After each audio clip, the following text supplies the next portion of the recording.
This is a real invisibility shield that you can 3D print for yourself.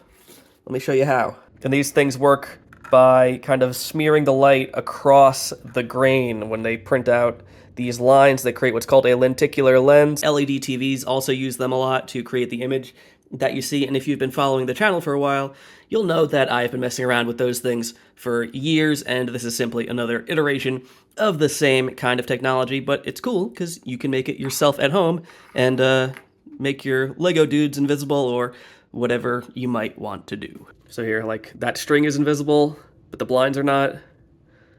That string is visible, but the blinds are not. Pretty interesting.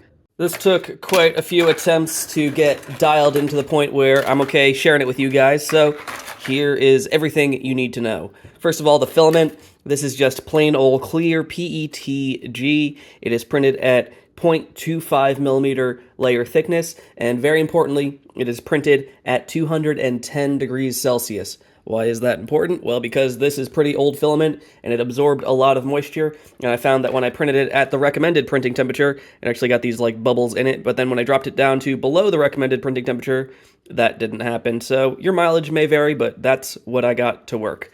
What I wound up with, just a 1 millimeter thick sheet of PETG, and then kind of this triangle thing at the bottom to keep it stable while it's printing.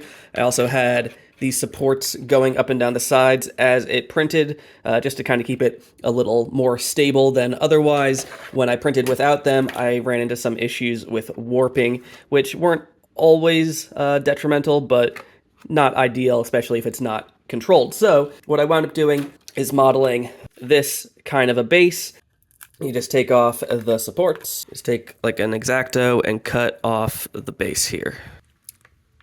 And just take off that piece. It's gonna print out like this, and what you want to do is you want to flip it into this orientation so that your print lines are running up and down, fit into the base here, kind of gives a little curve.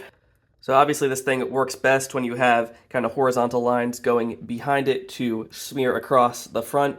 That will confuse the eye and hide your little dudes hiding out behind your shield. But other than that, I don't know, it's a blurry piece of plastic. So do with that what you will, and I'll put all the STLs up on the internet for anyone to tinker with and experiment with and improve upon this very rudimentary design. But I had a good time making it, and I hope it gives you guys some ideas of what you can do out there. All right, take it easy. See you next time.